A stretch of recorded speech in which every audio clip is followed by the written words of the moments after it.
things you do when you call that prayer line, you're beginning to access God. Just like this woman went to Elisha and she said, what do I do now? That's what I want you to do. What do I do now? Start calling that number. Now, go ahead, Darcel. What else did she do? Well, the first thing was access God. Then the second thing, she assessed her resources. All right, now that works. It's a nice alliteration. Tell me what that means. But let me tell you, when she called out to Elisha, and Elisha asked her, what do you have in the house?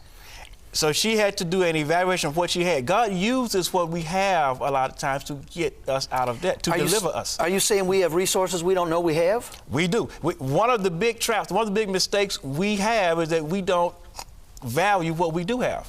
We a lot of times we're caught up in the material. Well, I don't have this and I don't have that. We're looking from a mere materialistic position. But there are a lot of assets we have that are what we call intangible. I work in a field where we have people with what we call intellectual property. That's property that has the same attributes as a house, as land, as a car, legal attributes, I mean. Right. But you can't pick it up.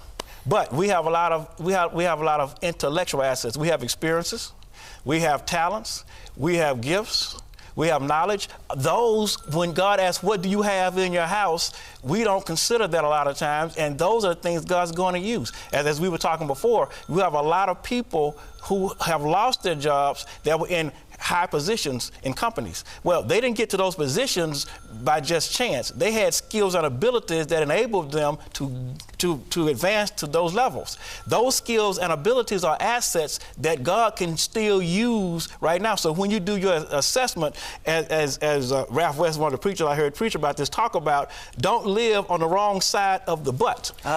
In that scripture, he said, I have nothing but.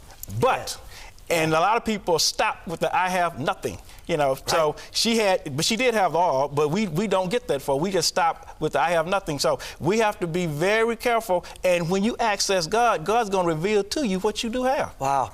Don't miss that now. We're talking about the fact that when you access God and you ask Him for help, when I've told you He goes on the hook for seeing your deliverance come to pass, I'm not kidding. God becomes responsible for that. Then He says to you, well, look around and tell me what you do have. I wonder how much time we spend talking about what we don't have, what we need, as opposed to talking about the blessings that we enjoy.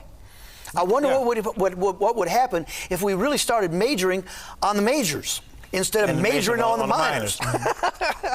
And seeing what God would do. So you look around the house and you say, okay, I don't have anything. I don't have a car.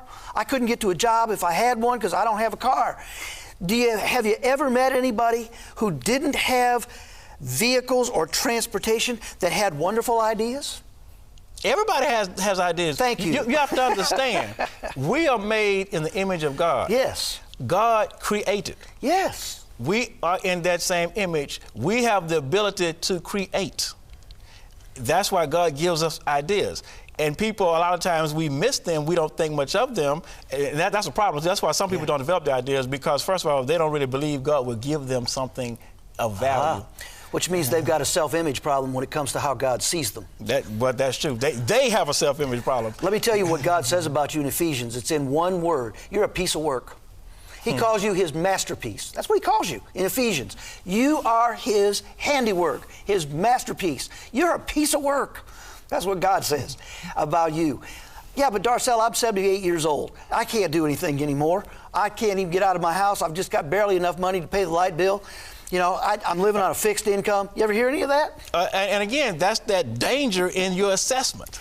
You know, like you said, He said, what do you have? Yeah. Not what don't you have. Right. So you start listing all the things, I can't. You can do something as long as you're breathing. That's something, you know those things. If you're still breathing, God has something that you can do. There's still a spark. There's something in there. You matter. And don't play the age game. That's what Abraham and Sarah did. And that's where I was going with that, by the way. You're never too old to do something for God. We're breathing. We're living. We got a spark. We've got hope. We know the truth. And we've got a message to deliver. Okay,